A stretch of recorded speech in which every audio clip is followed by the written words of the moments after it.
This is the Detroit Sports Podcast Network.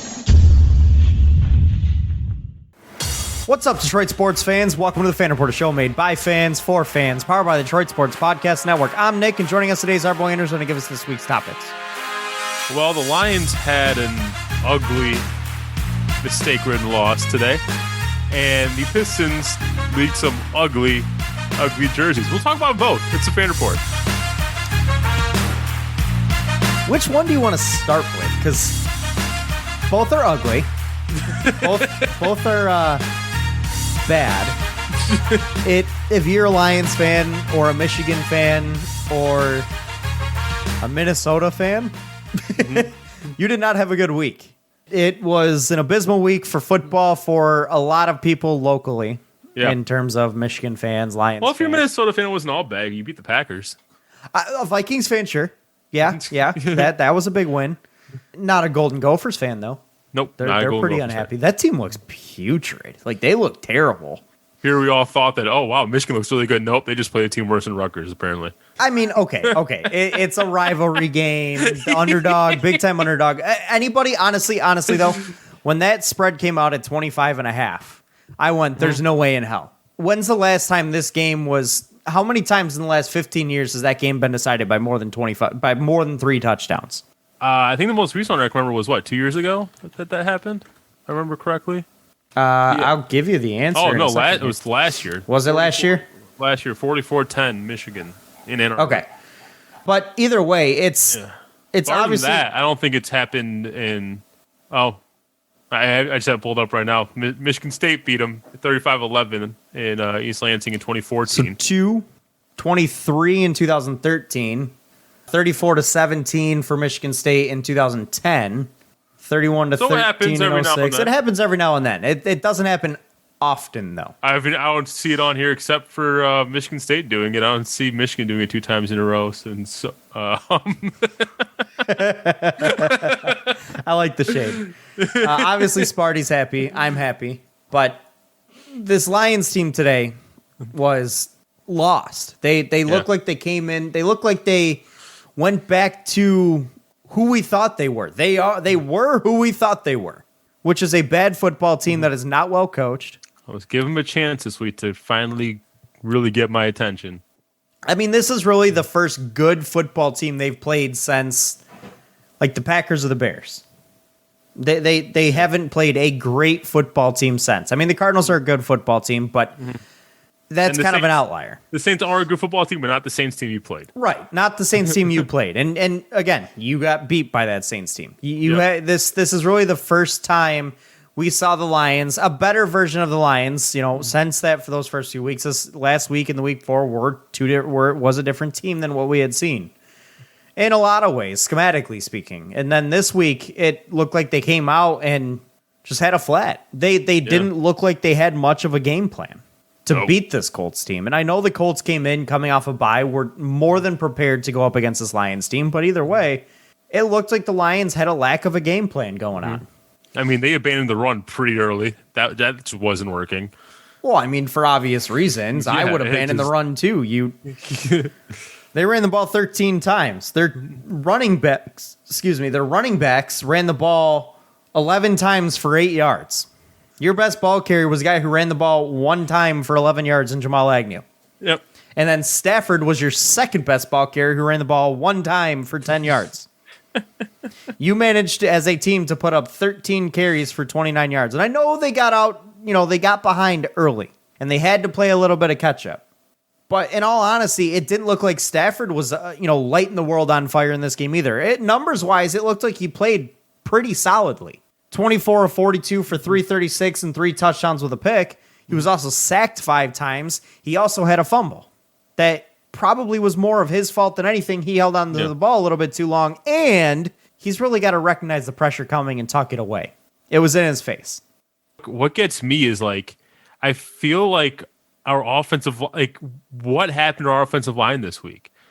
It felt like the Indianapolis pass rush was getting pressure on Stafford so easily and so quickly. Darius Leonard was so disruptive. Why the hell do you have to come back this week? Couldn't you wait till next week? I mean, the man put up nine total tackles, 7 of them solo with a sack and a tackle for loss. I mean, he was always in the backfield today. Yeah. Always. And I mean, it's Darius Leonard. He's one of the best linebackers, especially when it comes to rushing the passer in the game.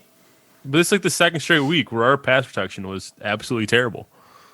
I mean, give the Colts some credit here. Mm-hmm. They do have one of there was no guessing what the Lions were going to do because the Lions abandoned the run, and for good reason. They couldn't get it going. The Colts run D is third best in the league. You were never going to get it going against that defensive front. And so the Colts could set up and pass rush and blitz you nonstop and put pressure on Matthew Stafford and force him to make mistakes, which he did. Mm-hmm. It was a game where they could sit in their in the pass rush, sit in a blitz package, and come after you. And they did, and were successful at doing it. They had a couple of guys with 2 sacks, and then they had Darius Leonard, who was constantly in the backfield as well. When you can't get the running game going at all, it makes it so much easier for pass rushers to come and make plays because you're not keeping anyone off balance. You're not forcing anyone to maybe hesitate and watch out for a draw play or hesitate and watch out for the counter run. No, as soon as the ball is snapped, they're coming full speed at your quarterback. They're not falling for a play fake at that point because what's there to be worried about? Yeah. There's one thing that is very necessary for you to be able to play action fake, and that is be able to run the ball. And I don't even think a high school team would have been scared with the Lions running game today. Nope. The way they ran the ball, it obviously didn't work with Swift early. It obviously didn't work with AP after that. I mean, I'll be honest with you. I'm done with the AP experiment. It's over with. Oh, we've been done with the AP. He hasn't been good in how many weeks now? He looked pretty solid in week 1. Beyond that, garbage. I'm done with it. Because everybody and their brother watching this game can see Adrian Peterson go out there and know, 1, he's either in pass protection, or 2, he's running the ball. He ain't going to catch a football. And if you see Kerryon Johnson come out, he's either 1, in pass protection, or 2, going to catch a football. He ain't running the ball. So if you have 2 guys in your 3-headed miniature dragon in the backfield, and 2 of which you know exactly what the play call is going to be as soon as they step into the lineup, how's that helping you? DeAndre Swift is really the only guy you can say, okay, anything can happen here. But when he's not effective, it doesn't matter. The O-line was not good today in any way. The lone bright spot I take was for our offense is I do like how involved TJ Hawkinson was. Oh, God, TJ Hawkinson might actually be a really good tight end in this league. I know part of the reason he got 10 targets was because Kenny Galladay went down, but that's what I want to see. I want to see his leaning on a guy like TJ Hawkinson. He's a matchup nightmare, and we should be exploiting that. But the thing is, I seem to remember TJ Hawkinson getting those targets before Galladay went out of the ball game. He was getting targets throughout the game, but like I'm saying, like in previous games, Hawkinson was good for like 5-6 targets a game. Right. Yeah, I don't remember the last time I saw him get double-digit targets. I mean, me neither. But again, he's proven week after week, especially this year, that he can handle a heavier workload. Mm-hmm. He's effective, and he makes plays. Yeah. You can find him all over the football field, and you can hit him all over the football field. He's not just one of those red zone specialists like a Tyler Eifert. He's a guy you can trust to get the ball in his hands and be consistent anywhere on the football field, and they need to continue to give him the football. I mean, Marvin Hall came in and played a solid game as a guy who was asked to step up into a big role as kind of your deep threat. Marvin Jones ended up having a better probably his best game of the year, maybe. Granted, he still only had 3 catches, 39 yards. It just happened 2 of those were for touchdowns. But obviously the Lions were spreading the ball around a lot today. They had a focus on doing that. I mean, not to the level that the Colts did, but this is kind of what we've come to expect from this Lions offense in terms of the passing game is they're going to spread the football around. And I'm going to be kind of honest with you. I'm not so sure that it's working all that well. Yeah. Going into the game, if you told me Stafford would have 336 yards and 3 touchdowns, the guy's not named Kenny Galladay, I'd be like, oh, we won this game. But right. or Stat Padford. Or Stat Padford. The garbage time hero. The garbage time, man. I mean, obviously, Kenny Galladay being hurt didn't help today, but it's not like we had pass catchers play a bad football game because we didn't. It would have helped to have a nice playmaker in Kenny Galladay, but he ain't going to make up for a 20-point loss. I kind of want to see the Lions go after their playmakers more, get the ball in their hands and let them make plays. I mean, and then to see in the first quarter, the Lions only had the football for like a minute and a half or 2 minutes in that entire quarter. You got to find ways to get your offense on the football field and keep them on the football field because what was going on was never going to win you a football game. I know you bring up a good point about Galladay. Like I don't want to hear any Lions fans saying that, oh, we would have won if Galladay hadn't got hurt. Galladay was being draped all game. He had 4 targets. He couldn't do anything with it. And the one time that a ball finally hit him, he dropped it. So right. Yeah, I don't even know if Galladay would have kept you in this game, let alone gotten you the win. No, absolutely not. He probably would have maybe gotten you another touchdown. I really don't think Galladay was a guy. Let's just put it this way. In fantasy purposes, I never even would have looked Galladay's way this week in DFS. Oh, no, plays. not at all. Because there was no chance he was going to have that great of a game. This Colts defense is the real deal, and they know who the playmakers are on the other team, and they're going to zero in on the big ones. Galladay was that guy today. And they shut him down. And then Swift was that second guy, and they shut him down. Now, let's talk about the Lions' their run defense for a second here. I actually was impressed with it. They held Jonathan Taylor to 2 yards a carry, 11 carries, 22 yards. He was a non-factor in this game. But then they let Jordan Wilkins go for 20 for 89. So what do you take from this? It's kind of like a yin and a yang, both in the same package. I mean, I'll be honest with you. I actually was pleasantly impressed with the way the Lions held up on the defensive front in terms of against the run. They, as a team, they allowed 3.1 yards per carry. The Colts ran the ball 39 times for 119 yards, which 119 yards is a solid amount. But when you run the ball 39 times, it ain't that great. Like that's not a great number. So the Lions' run defense, I actually thought held up pretty well today. And outside of a couple of plays from Jordan Wilkins, I mean, they played well. They shut down Jonathan Taylor, who we expected to be a big factor in this football game, to the point where they took the ball out of his hands entirely. And I mean, you might have wanted to keep it in his hands if you're a Lions fan, but they took the ball out of Jonathan Taylor's hands and they made another running back beat them. And well, he kind of did, but he didn't. The run defense was not the reason they lost this football game in any way. Could they have made a few more key stops against the run to maybe get the ball back in their possession as opposed to lengthening the Colts drives? Yes, that would have helped your offense quite a bit and kept your defense fresher. But the run D was not the reason they lost this game in any way. I actually thought the run D was kind of the bright spot for them in this one, was how well they were able to hold up against a guy in Jonathan Taylor that we thought could really be a factor in this one, to the point where they took the ball out of his hands. Now, against pass-catching running backs, Nyheim Hines beat him. 3 catches, 54 yards, and 2 touchdowns. He just managed to find ways to get open in the end zone and put up points. That's something they've got to put a stop on. And Jordan Wilkins also added another catch for 24 yards. They gave up like 80 yards to running backs in the receiving game. That's too much. 90 yards, because Jonathan Taylor had 2 for 9. If I had to pin it on what really lost us this game, it's twofold for me. It's the fact that you couldn't establish the run, and by doing that, you couldn't control TOP at all. The Colts had the ball almost 38 minutes of this game, while you had about 22 minutes. And 2 really, really bad turnovers, not being able to protect the ball when you did have it. So. Absolutely. They lost the turnover battle. They lost the pass rush battle big time. And in all honesty, they allowed a really old quarterback who's not been playing well this year turn back the clock. They allowed him to go back to his youth and pick apart the defense, both zone and man, all across the field. I mean, numbers-wise, Phillip Rivers didn't have this illustrious game. He didn't throw for 400 yards and 5 touchdowns, but 262 for 3 touchdowns, only having 10 completions on 33 passes. That's a pretty damn good football game for a guy who's, 37 years old now? I mean, that's a damn good football game for Phillip Rivers, and he was able to, and he did it throwing the ball. Nobody on their team had more than 3 catches. Is that the best game he's had in 2 years?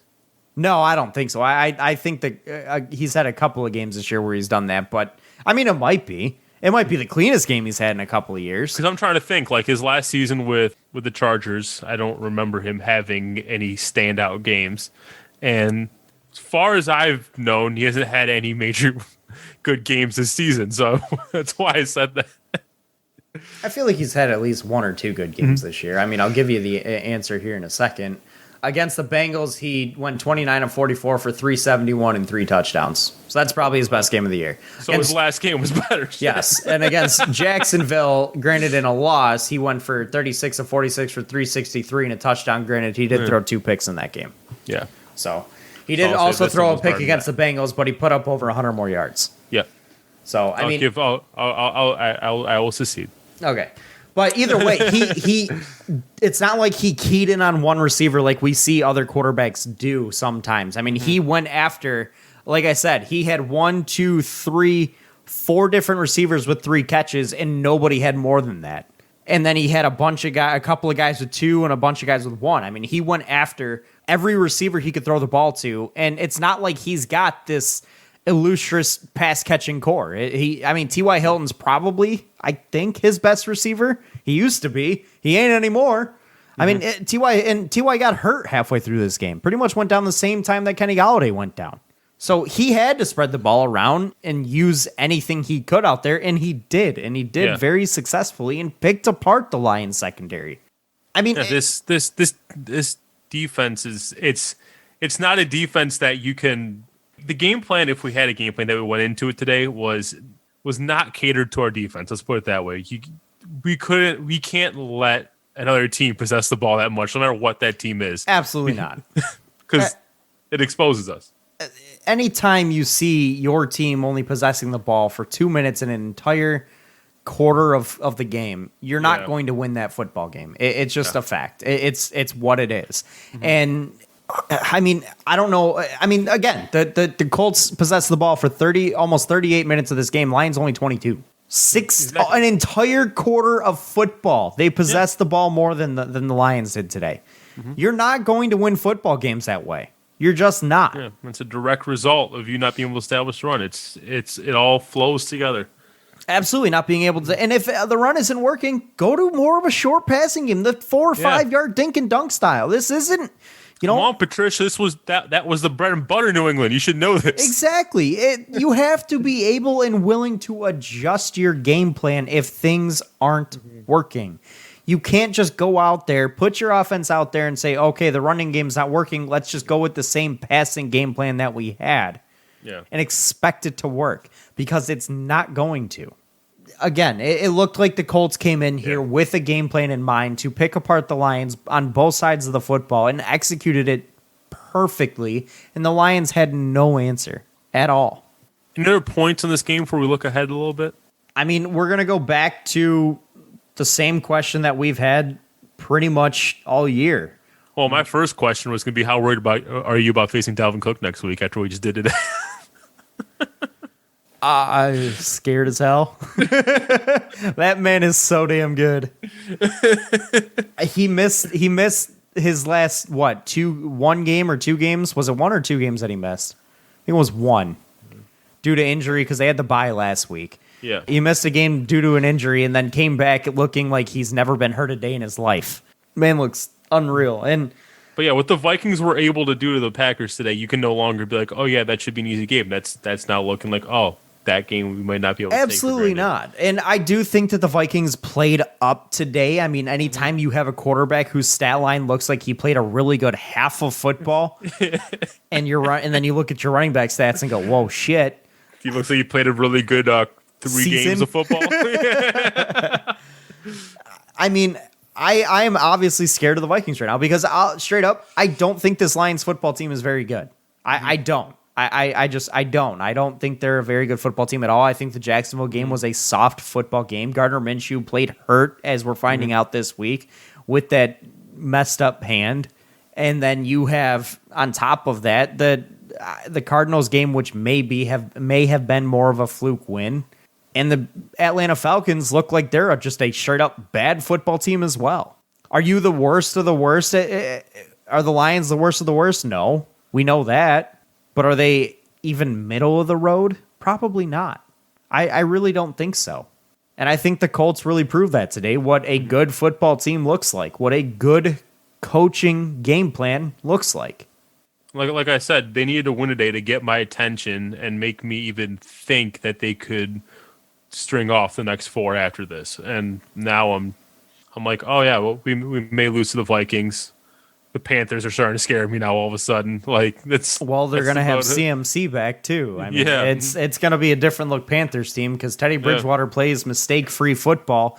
And from what I've noticed, the Lions need the other team to make mistakes to keep them in ball games. Yeah, like the Cardinals, the Falcons. Cardinals, Falcons, and Jags all made mistakes, and that's how the Lions were able to win those ball games. The Lions need that to be in ball games, and the Panthers don't make those mistakes in offense. They play mistake-free football.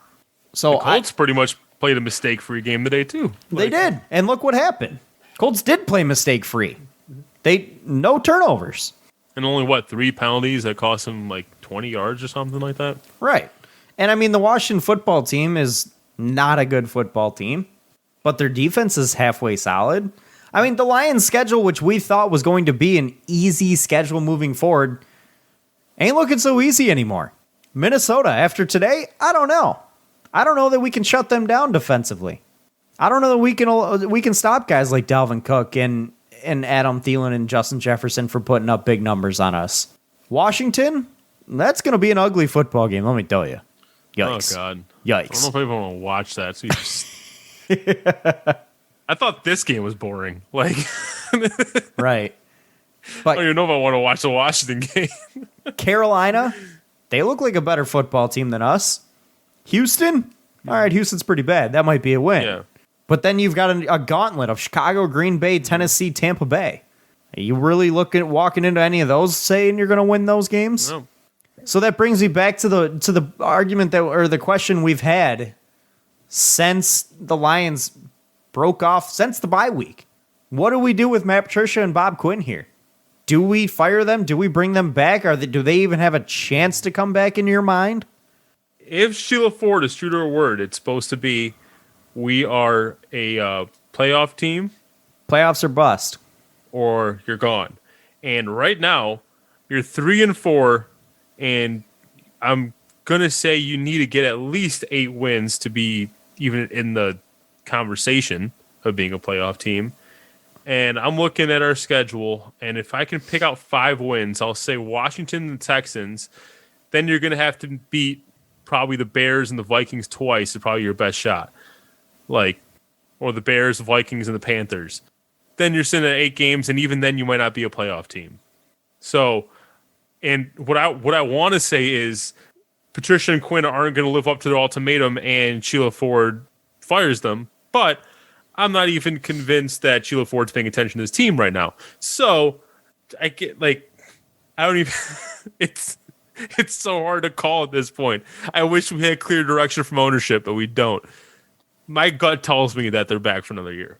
I mean, if this team doesn't make the playoffs and they end up going 6-10 or whatever, which was our original prediction at the beginning of the year, right? 5-11, 6-10. I would hope they wouldn't be back. I mean, what reasons do we have to believe that they can right this ship at this point? They brought a 3-12-1 team up to 6-10. Woo! You got your starting quarterback back. Of course, you're going to add at least 3 wins there, and to only add 3 wins, that's abysmal.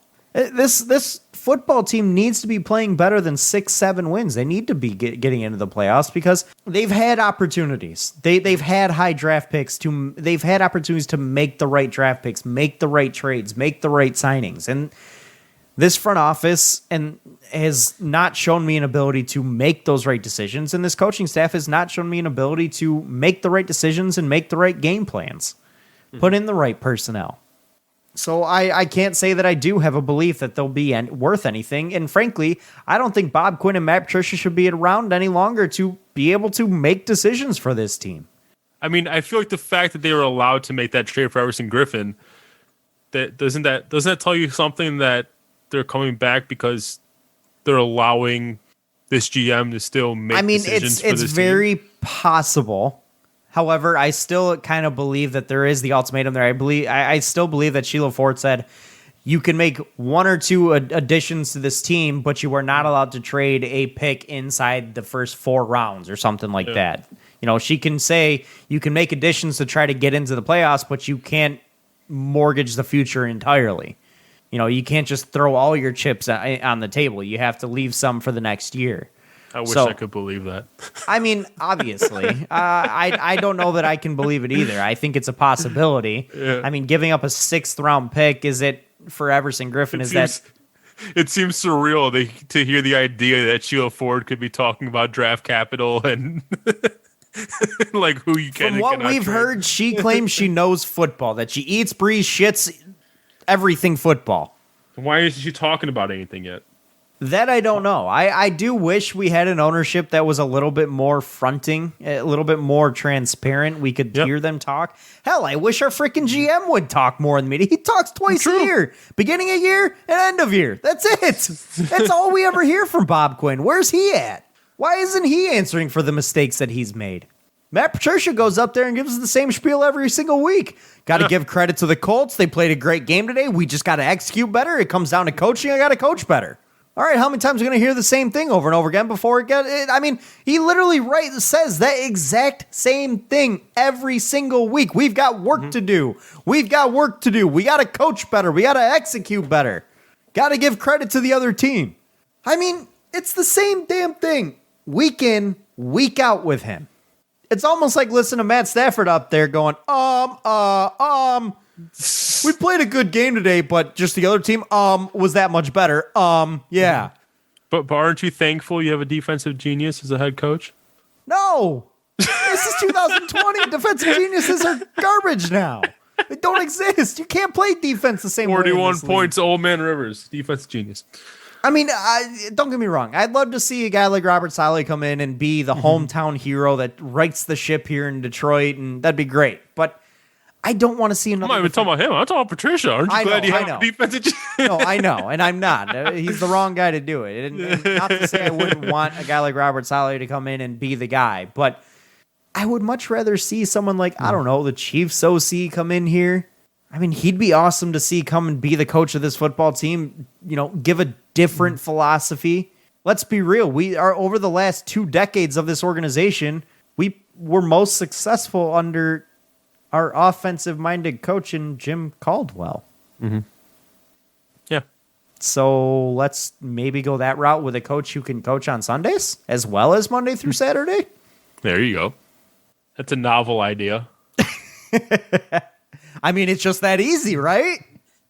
So I don't know if you saw the post-game press call with the Matt Patricia was asked with the Lions struggling against better teams. And he said, we can't look at things like records all the time. We just do the best we can to win that week. We have work to do. We got to be better. I got to coach better. Records don't matter. You know, it's just... They only matter, you know, in the standings and who decides to get into the playoffs. I mean, this isn't T-ball. Points don't score. No, we don't keep score in this league. Your record doesn't matter. I mean, I get what he's trying to say, that it's a week-to-week thing. You got to come in and play the team you're playing against. The record doesn't matter. It's an any given Sunday type of deal. How many more NFL football cliches can I throw out here? But yeah, there you go. Regardless, the record matters. It's professional football. And plus, you often hear that said when it's a good team playing a bad team and trying to say that, you know, we're still taking this game seriously. Any team can beat any team in any given week. Or like a really bad team playing a really good team. This was like, I don't think that, I don't know. That's like not having, like, that's like being a team that isn't great. Or let's go with, I mean, the Jets are a bad example because they really don't expect to beat anybody. But like, let's go with the Bengals, who really aren't a great football team. But do you think they walk into games against teams like Tennessee, who are a good football team, and say, we really aren't supposed to win this game, so it doesn't matter? No, they go in saying, we're going to play the best football that we can. We're going to come out with a win. And that's how bad teams beat good teams in this league. And I know that like that kind of pushes Patricia's point a little bit, but at the same time, it's like record does matter in a sense of, it decides where you are at the end of the year. Do you go to the playoffs? Where you land in the draft? I mean, it decides your legacy. Look at guys like Matt Stafford, who historically speaking have a bad record against winning football teams. And not just bad, I mean awful record against winning football teams. That stuff matters.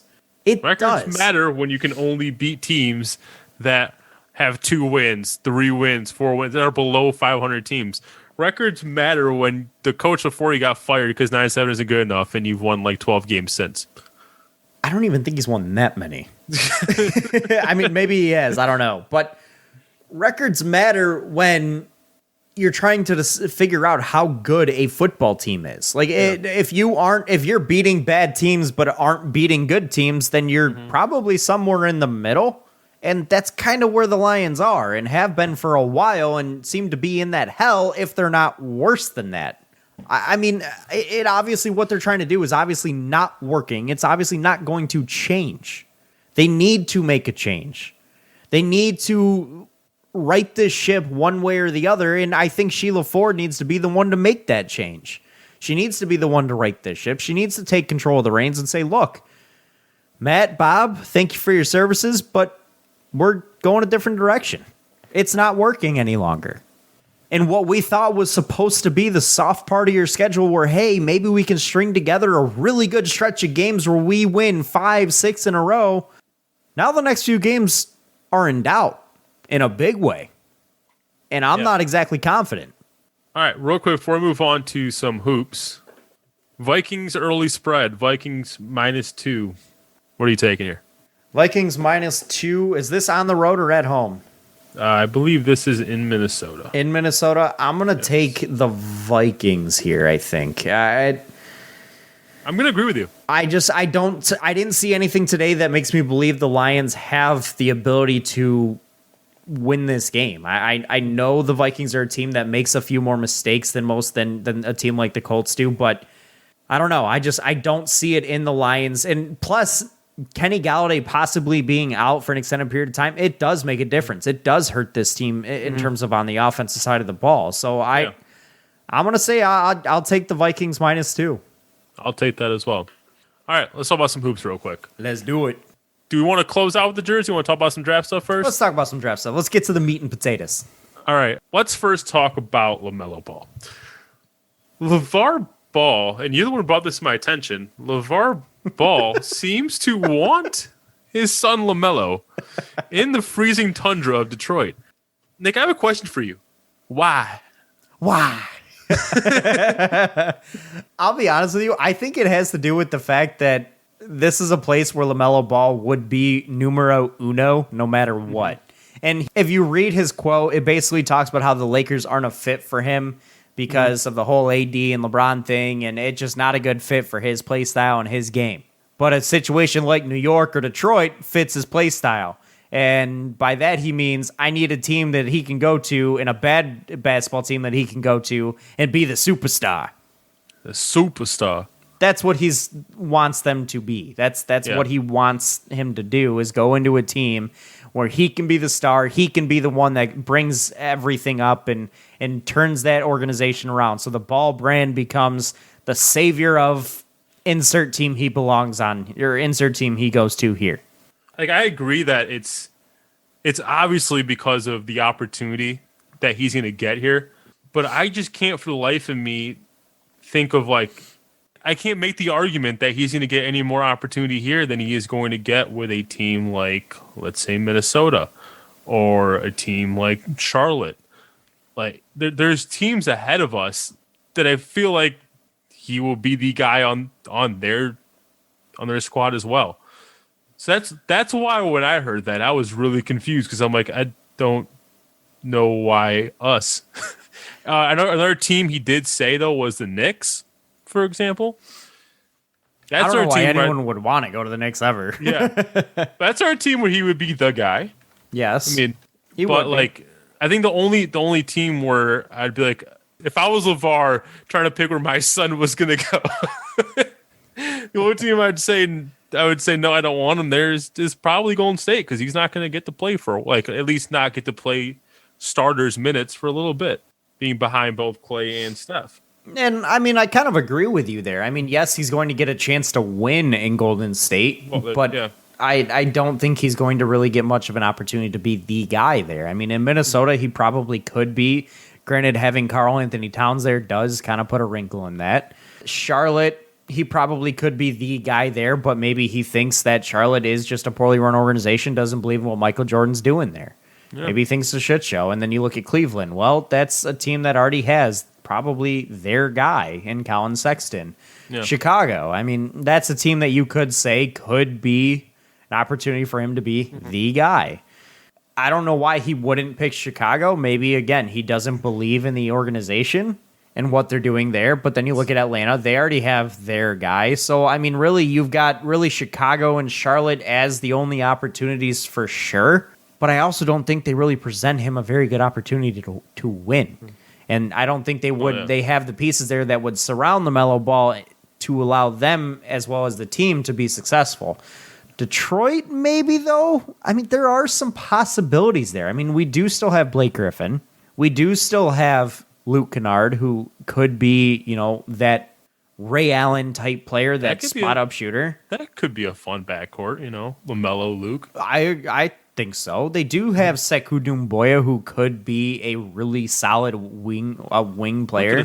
Look at this dreaming right now. Look at this. I mean, there is something with this. I mean, I think the one thing, obviously this is predicated on these guys actually really developing and playing really well, but there is something to be said about what the makeup of this team could be, especially if you insert LaMelo Ball, because I do think the Pistons are really missing that number one kind of guy, and LaMelo Ball would fill that role, and Blake Griffin would take over the number two type of guy, and if you bring Christian Wood back, he's probably your number three along with Luke Kennard, and then you add in the fact that you also have Sekou Doumbouya.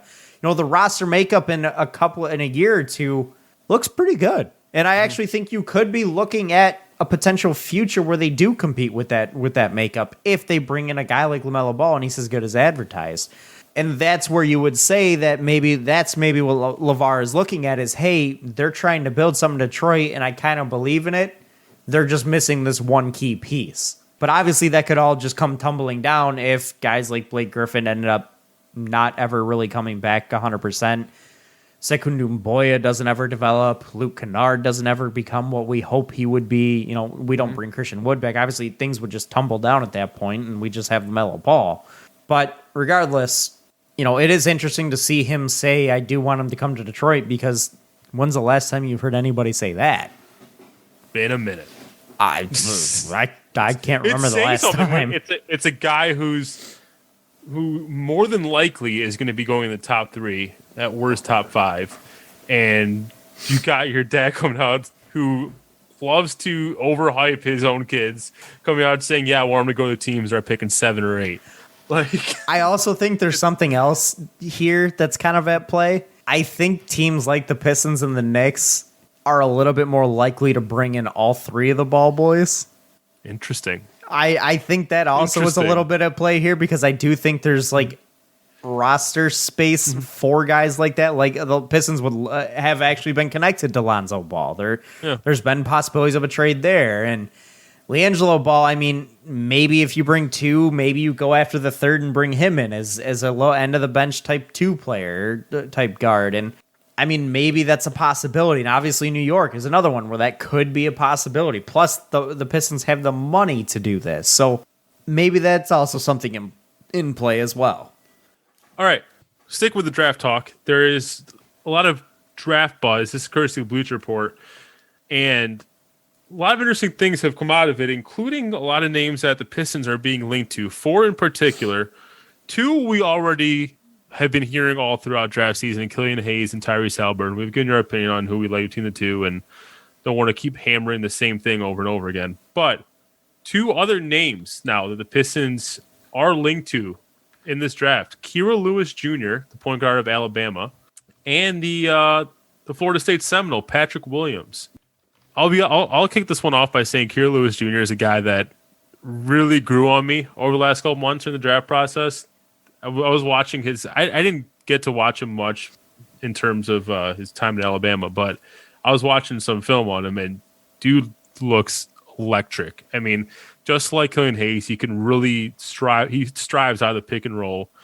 He's a good shooter. He's a really good shot creator. He can create his own shot.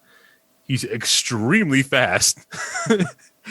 He doesn't when I was watching the film, he doesn't have any glaring weakness. He's a really good defender, both on ball and off ball. Like there weren't any glaring weaknesses that I could find in his game that I would he turns the ball over a little bit too much. Expect for a point guard. He turns the ball over quite a bit. That would be one weakness I'd have. But that's also something that can be coached. It can be coached, and also that's something that tends to happen when you have a guy who is a ball controller, when a guy who handles the ball a lot more than anybody else, and that's what he did at Alabama. I mean, it's kind of like looking at Colin Sexton's numbers and profile coming into the draft. A good shooter. I think he's even a little bit better of a shooter than Colin Sexton is. I think he's also a little bit better of a playmaker than Colin Sexton is. I mean, he's a guy who seems to be all over the floor, last year averaged almost 5 boards and 5 assists a game, and to go with 18.5 points and 36.5% shooting from outside. I mean, that's a number, and 46 from the field entirely. I mean, those are numbers that you would love to see in a Pistons uniform. A guy who can shoot the ball from range, a guy who can make a play himself, and be a little bit of a facilitator. I mean, I wouldn't mind seeing him in a Pistons uniform at all. Now, is he a guy that taken that high in a draft? Is that a little bit of a reach? I mean, he is on the smaller side of things. He's 6'3", 165 pounds, so you might want to have him beef up a little bit. But, I mean, he could be someone that you rely on to be kind of your number one guy. Is he going to be able to step up into that role? And it looked like he did for Alabama a little bit last year, so I'm hoping he can, he would be able to for the Pistons as well. He's Patrick also Williams, really young. though. He's only a sophomore. Patrick Williams is a guy that I'm still not understanding what the hype about him is. I don't like. He's one of those prototypical 6'8" wings who's he's kind of like a switchblade, he can kind of play any role.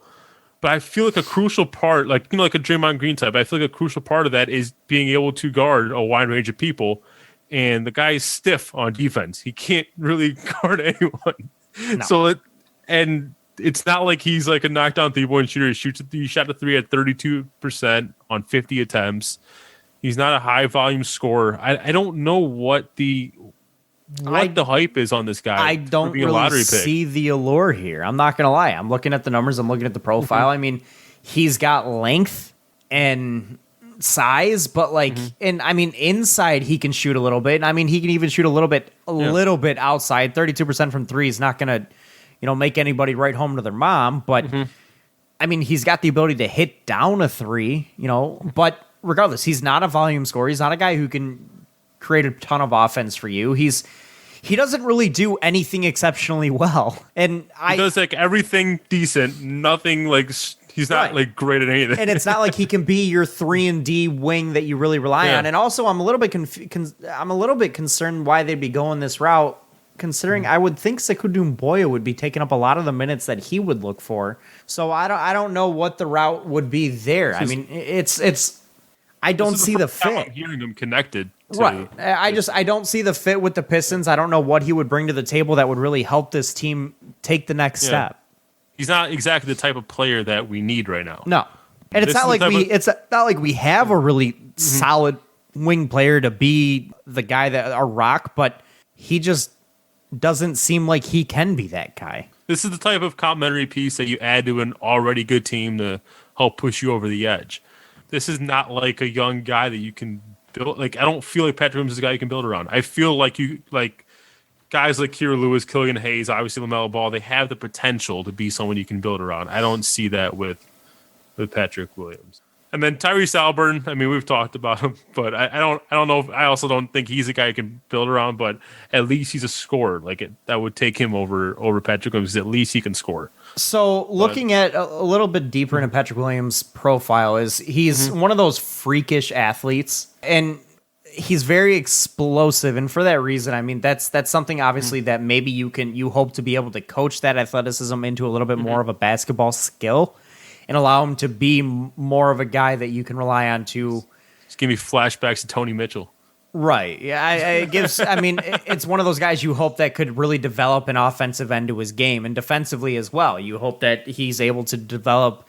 He's got a 6'11" wingspan, so he's got a lot of length, and he hopes to be able to develop a lockdown defensive type. You kind of want to turn him into a Kawhi Leonard or a Jimmy Butler type player who has kind of a Swiss Army knife for your team and can be that explosive athlete for you.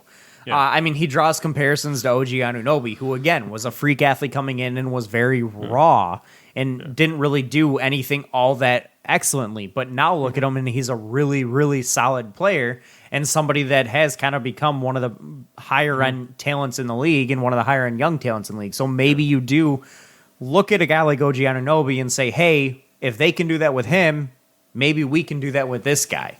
So there is that aspect of things, and I can kind of see what the Pistons are looking at there. But again, is that what we want to do with this team as is? We still have holes elsewhere that we can fill in this draft with guys like Killian Hayes or even Kira Lewis Jr. So I'm still not on board the Tyrese Halliburton train. I've never jumped on, and I don't think I ever will.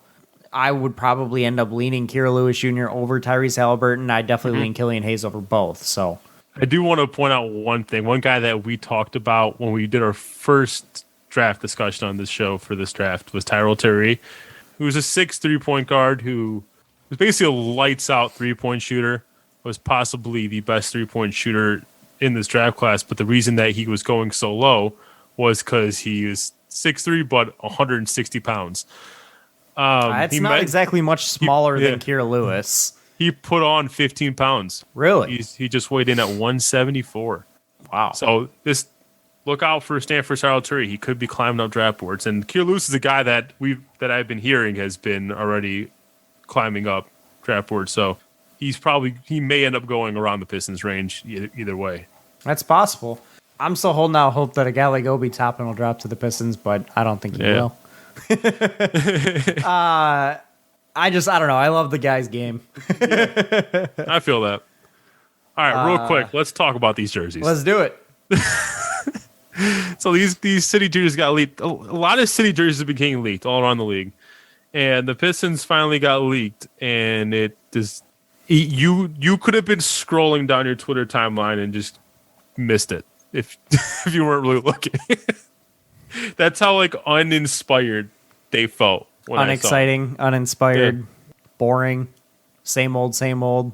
Why are our graphic designers on the Pistons so not creative? So the way that and I don't know if this is true or not, but the way I've seen it, or the way I've heard that how this process goes, is Nike actually designs and gives you three options for the uniform, and the team picks from those three. And the team basically says that, okay, we balance it off of what we want our look to be, what we've done in years past, and what we think the fans want. So you think Nike could, because I was going to say, because a lot of teams are getting really sick looking jerseys.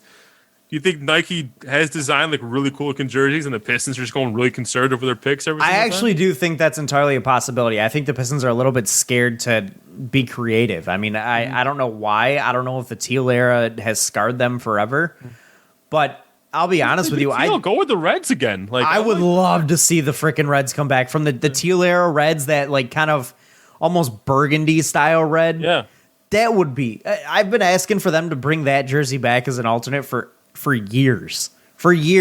And I don't know why they won't do it, because every fan that I've ever seen or at least talked to about that jersey, that almost burgundy look, that deep red with the horse and tailpipes, everybody loves that jersey. Everybody does. So I don't know why they wouldn't bring something like that back. And honestly, I would love to see them do a little bit of a callback to the early 2000s, late 90s Pistons. I know it wasn't a good Pistons team, but a lot of your fan group that's kind of coming of age and going into their late 20s and early 30s and mid 30s and even early 40s, they grew up in that era and they recognize that era, and there's a little bit of nostalgia there for them. So to see the Pistons bring something back from that era would just hit home for a lot of us, including myself. I'd love to see them do it. So if they were to bring back that red uniform from the teal era, I would be all aboard that train. I think it would look awesome in today's game. Yeah. But they just refuse to do a red uniform. And I don't understand it. I think that I'll be straight up, I think that the basketball, the circle basketball that they have for the logo is a little bit tired. It's boring. Yeah. It's boring now. Mm-hmm. Let's do something else. I know it's a classic. I saw some really cool jersey concepts on Twitter. And why is it that Twitter can design better jerseys than we can get? I'm gonna show you a couple of these. Because the Pistons are afraid to be bold. They're afraid to do something different. And I know teams like Miami, like the Miami Vice jerseys were awesome. Those were sweet. Like the jersey I'm showing Nick right now, it's a throwback to our Pistons teal. It's that same design, but it's got black the horse with a and teal tailpipes. stripe. I actually really like that. It's a really cool. It's those teal jerseys, but instead of being teal, it's black, and then the teal is just on the stripes on the side. It's a really cool looking jersey. I actually really like that. Also, that logo from that one tweet, I like that logo. And here's a modernized version of the teal jerseys. This one basically makes the logo a little bit smaller in the center of the jersey. The Pistons horse with the tailpipes logo. I think they need to turn down the brightness. Teal. I think they need to turn down the brightness on the teal a little bit, but I don't hate it. And this is basically the Motor City jersey, but with it's a red jersey with the lettering being a blue, which I think works better than anything we've tried out so far. I think it's better than what they have now. I still think it's a little boring because the lettering's even the same. Like it, I want something different. No, I agree. I like that black. That black is sweet. That's my favorite. The throwback to the '90s Pistons jerseys, but black with the teal. I like that a lot. Stripe. That one's sweet. That's the one I would go with. Sure. If I had the choice, and if Mikey presented me with that, that's what old Andrew. Like hell, I'd make that our Sunday jersey. Kind of like the Lakers have the Sunday whites or whatever. That'd be our Sunday jersey. Is it weird that I feel like if we were able to trot out cooler jerseys, that we might have a better chance of attracting better free agents? I mean, a jersey's not going to put a guy in the uniform. It's not. I mean, yes, it obviously makes it a little bit more attractive, and things are very boring here. You can hold it up I know you could seal yourself in this jersey. Come on. Like in all reality, the Pistons organization, I mean, it's boring here. Yeah. Like our arena is it's nice and state of the art and new, but there's nothing exciting about it. Like it's a very plain arena in all honesty. It's very plain. And then you look at the jerseys, very plain. You look at the logo, very plain. The color scheme, very plain. I mean, it's red, white, and blue. You know, what's exciting about that? I know it's our country's colors, but what's exciting about it anymore? And they really barely even use the red part of it. It's right, exactly. And then beyond that, the play on the court's also very boring. No, I'm kidding. Yeah. But you're not wrong. I would like them to make. I mean, it's not like we've got a classic look here, or color scheme like the Tigers or the Red Wings. It's not like we have something that is historical and goes back forever. That you never touch. But I do think we can afford to make some changes, make things more exciting. Basketball is all about change and progression and changing with the time. So maybe the Pistons need to catch up a little bit, change the logo font, change the color scheme a little bit. I honestly love that black and teal. That looks sweet. I love that. That's a badass jersey right there. I'd love to see him go that route. That's one that would get me hype. If I was the Pistons, I'd be like, give me that jersey. If the Pistons came out, let me ask you this before we close out. I'd buy that jersey. Let me ask you this before we close out. The Pistons came out tomorrow and said that they're changing the logo to go back to the horse and tailpipes. Would you be excited? I'd be happy. I'd be excited. I wouldn't lie. I'd be excited. I'm tired of the same jerseys over and over again. I am too. And it doesn't even have to be the teal. Yeah. Just change something. Obviously, I'd want them to switch the colors a little bit, but change something. Yeah. Let's bring some excitement back into our lives. I think they're scarred from how annoyed the Pistons fan base got the first time they tried to add a new color to the color scheme with the teal. See, but everybody used teal in that era of the NBA. Literally, it was like in 18 of the 30 teams' jerseys or 28 team jerseys, however many teams there were back then. It was in all of them. Anyways. All right, brother. Anything else to add? That's everything I got, man. All right, that's going to close it out for this week, guys. Thank you so much for listening. We will catch you guys next week. Thank you to Detroit Sports Podcast. Well, Andy, thank you for joining me.